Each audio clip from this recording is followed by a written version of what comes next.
Now here's a really nice little Smith & Wesson revolver.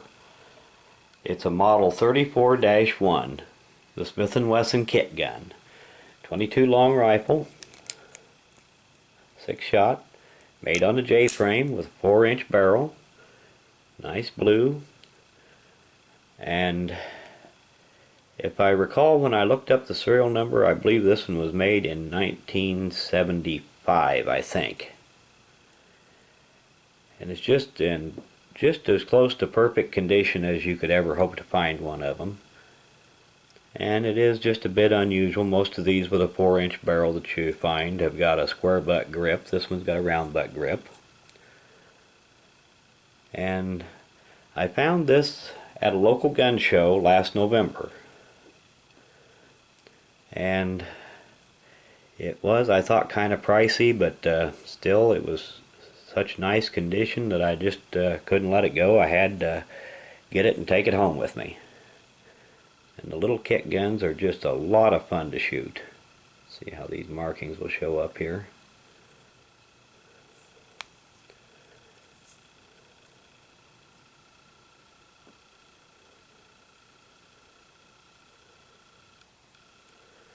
And of course, if you're looking for the model number on a Smith & Wesson, you look underneath on the frame, underneath the crane down here.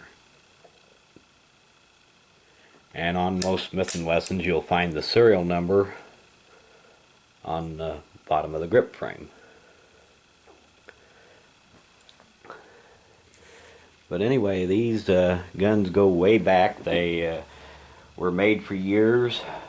The older ones were called just a 32-20 kit gun.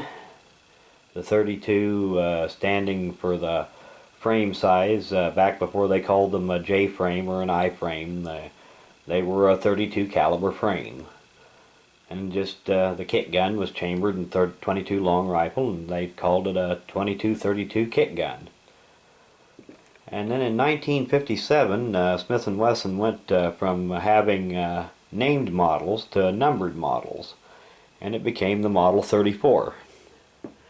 And this one is a Model 34-1, and the -1 just designates an engineering change that they made somewhere along the way. And offhand, I don't remember what the engineering change was between the Model 34 and the 34-1. Most of the time, these engineering changes are something that's nobody would ever notice unless they were interested enough to look it up. And right now I do have a standard catalog of Smith & Wesson. I could look it up, but I'm too lazy right now. It's just not that important what the difference is. Nice little double action, single action revolver. 6-shot. Ejector. And on the Smith & Wessons, unlike the Colts, the ejector rod does lock into the lug on the barrel, and it's part of the locking system for the cylinder. On a Colt, the ejector rod just is free floating.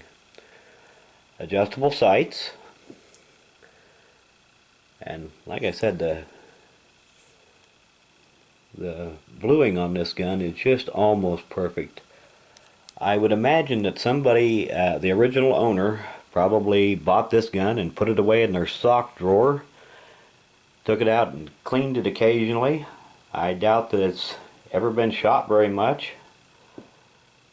I have shot it a little since I've had it. I've maybe put maybe 300 rounds through it since November when I bought it. But that's about it. Beautiful blue, still got all the nice case coloring on the hammer and the trigger.